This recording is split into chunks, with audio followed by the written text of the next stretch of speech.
Static storage class का use करके variable के वैल्यू को प्रोग्राम के एंड तक मेंटेन रखा जा सकता है और ये आप स्टैटिक स्टोरेज में स्टडी कर चुके हैं।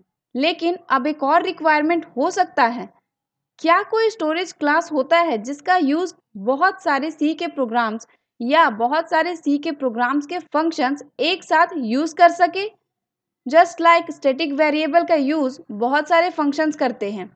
इसका आंसर है यस, ये हो सकता है एक्सटर्नल स्टोरेज क्लास का यूज करके। एक्सटर्नल स्टोरेज क्लास को हमेशा ग्लोबल डिक्लेयर करना चाहिए ताकि इसे किसी भी फंक्शन या किसी भी सी प्रोग्राम के अलग अलग कोड लिखे हुए फाइल से एक्सेस किए जा सके। एक्सटर्नल स्टोरेज क्लास का यूज केवल वेरिएबल डिक्लेरेशन तक ही लिमिटेड नहीं होता, बल्कि यदि कोई फंक्शन जो कि किसी दूसरे फाइल में बनाया गया है उसे किसी और सी के प्रोग्राम से एक्सेस करने के लिए भी कर सकते हैं। चलिए एक्सटर्न का यूज प्रोग्राम में वेरिएबल एंड फंक्शन दोनों के साथ देखते हैं। यदि आप developer C plus plus compiler का यूज कर रहे हैं तो आपका काम यहाँ बहुत आसान हो जाएगा। अदरवाइज आपको दो अलग अलग फाइल बनाकर $gcc कमांड से कंपाइल करना होगा। अभी डेवलपर सी ओपन है। अब हमें सी का प्रोजेक्ट बनाना है। इसके लिए सेलेक्ट कीजिए फाइल, न्यू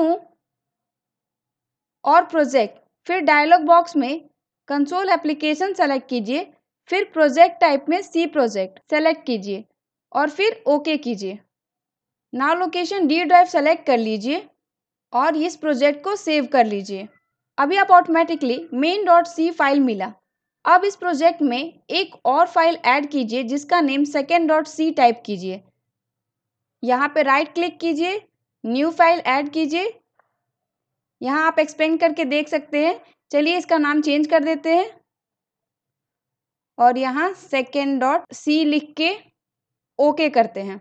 चलिए टाइम सेव करने के लिए इन दोनों फाइल में अपने सैंपल कोड को पेस्ट कर लेती हूँ, फिर आपको एक्सप्लेन कर दूंगी। इस प्रोग्राम में आप देख सकते हैं इंट काउंट एक वेरिएबल डिक्लेयर किया गया है।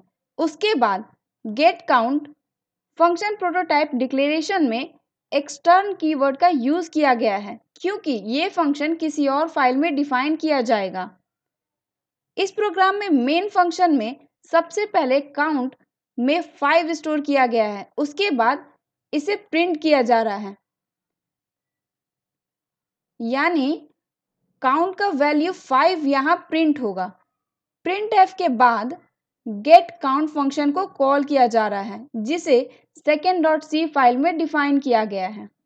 अब second.c फाइल ओपन कीजिए और अब इस फाइल में काउंट को फिर से यूज करने के लिए काउंट वेरिएबल के साथ एक्सटर्न कीवर्ड का यूज किया गया है क्योंकि ये वेरिएबल ऑलरेडी main.c फाइल में डिक्लेयर किया गया है एंड इसमें 5 स्टोर भी किया जा चुका है। उसके बाद गेट काउंट फंक्शन में काउंट के वैल्यू में 1 ऐड किया जा रहा है, यानी पहले ये main.c फाइल में 5 था, अब ये 6 हो जाएगा। इसके बाद इसके वैल्यू को प्रिंट किया जा रहा है।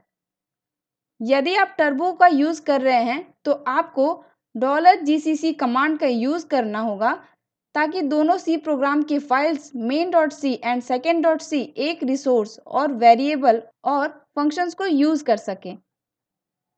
चलिए अब डेवलपर सी कंपाइलर का बेनिफिट्स देखते हैं और इस प्रोजेक्ट को कंपाइल एंड रन करते हैं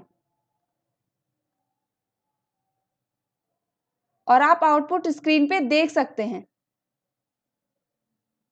count from main.c file is 5, count from second.c file is 6। तो अभी हम लोग सी के प्रोजेक्ट पे काम किए जिसे एक से ज़्यादा फाइल साथ में यूज हो रहा है।